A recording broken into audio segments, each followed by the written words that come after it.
Hi everyone, thank you very much for stopping by and returning to the Old World. And today I'm welcoming you particularly to the first of a quick two-parter looking at my attendance at a Warhammer Old World tournament. Yes, those of you who have been around a while will know I attended one in the summer as part of, really the conclusion of the Tale of Many Gamers project.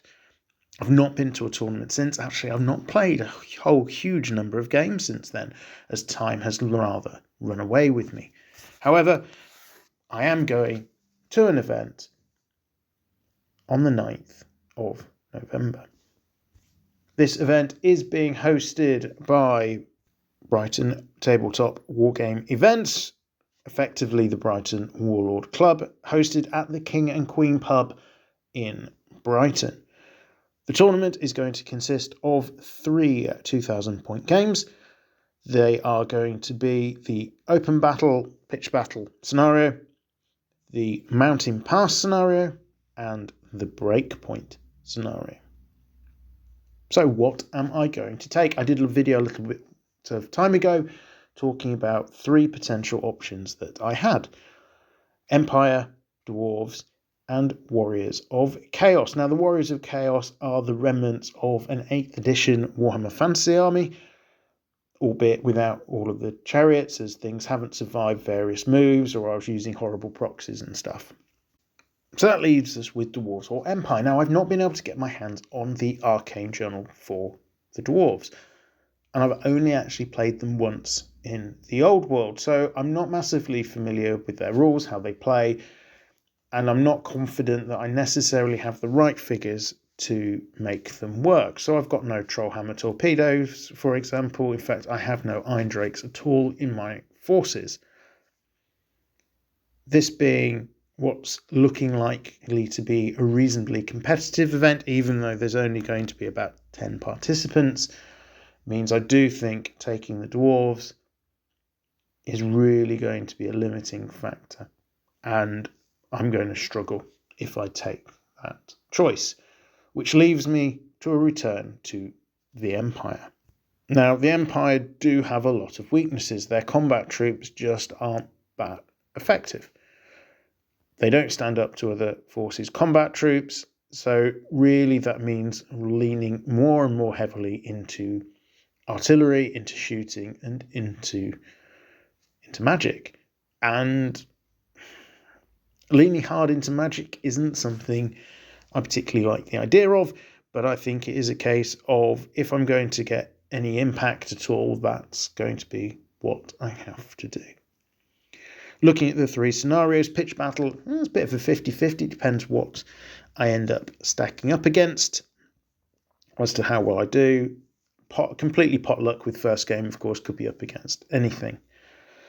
Second game, mountain pass, I think this is the scenario that really plays most heavily into the hands of the Empire, particularly because of the amount of range potential that it brings. When I played the event in Lancing, it was mountain pass that was the game that I had success in, as my enemy, a Chaos Warrior force, trudged his way down the long table edge into a storm of fire.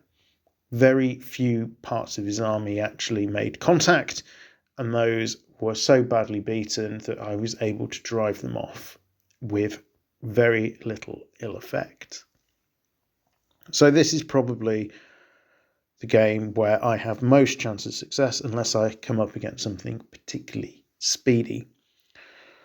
Final scenario is Breakpoint. This is the one that worries me the most. Armies starting much closer together. You've got a lot less time, particularly if you are going second, in order to inflict the damage you need on your opponent before the inevitable happens and the Empire army just starts to crumble as the enemy combat forces start to pile in. So what am I going to take? Well, it doesn't matter me telling you here because we're doing open lists and everything being declared in advance of the event and in advance of this video going live. So what is the approach I'm going to take? I am concerned that there's the potential for big beasties. I know only one other person who's going to this event. He's going to be running the dreaded Scream list, so there's going to be lots of big things. And of course they call for cannon. At the time of writing the list, I've no idea what else I might potentially be facing. So let's talk about my list. Character-wise, previously I've run a Grandmaster, a Captain BSB, using them to bolster units of knights forming the core. They've never really packed tons and tons of value. So this time I'm going down a very different route to one I've ever gone down before. Not even play tested this style, so it's something new, something hopefully a little bit interesting. I'm dropping down 3 Wizard Lords, all using battle magic, one of which having the Ruby Ring of Ruin to give me that extra guaranteed fireball. So really hoping to chuck down lots of firepower and vortexes to try and keep the enemy on the end effectively of a stiff jab. Those 3 wizards will be supported by 2 engineers, and I do think Empire engineers are brilliant characters. For 45 points, they really help get the job done with Empire when it's relying so heavily on the impact of its artillery. Turning on to the core, I am taking a couple of units of knights. I think I do need something that I can shove in people's faces and that might survive a little bit and have the chance of breaking through some smaller whittled down units. But I've got to remember that these guys, they're strength 3 when they're not on the charge. Their armor save is only 3 up. They've got a toughness of 3. 1 attack each. They don't get the job done on a regular basis, which is why they normally get a lot of character support. I'll be filling out the rest of the core with crossbowmen, using actually some of the dwarf models that I've got, representing the old style Empire forces, which would see a mixture of halflings, dwarves, humans and ogres. There are no ogres, however, going to be in this particular list.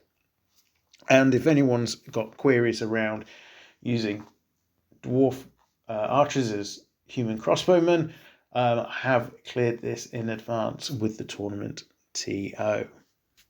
Turning to the good stuff, the special and the rare options, I'm taking 3 Great Cannon, a unit of Outriders with a unit champion. I found this as a unit really effective. The more I've used it, the less effect it seems to have had. But I think my love of this unit may be made slightly biased by early successes I had when the game was quite new. But as chaff clearance, as a general pain in people's backside, given it can put a lot of strength 4 shots with some armor piercing down range, with Vanguard and Skirmish as well there, it's quite a useful unit. Finishing off the list will be a steam tank and a volley gun. So there's a lot of firepower, and the steam tank can be used to clog up enemy units if necessary.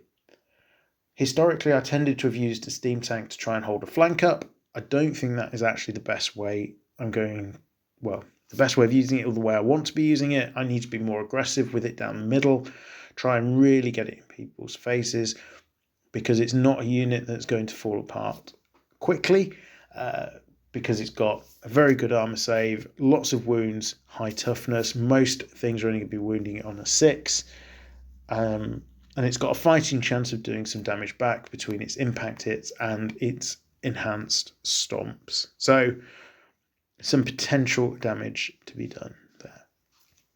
Part 2 of this video set will be my comments on the games I play at the event itself. It'd be nice to at least win one game. I'm not going to hold my breath. I get the impression it could be a little bit tasty when it comes to a competitive standpoint from what I've heard. But hey, it's all just a little bit of fun.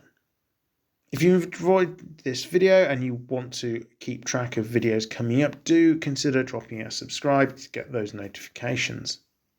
A like is always a massive help for a small channel. And if you've got any comments you want to make, slap them down below.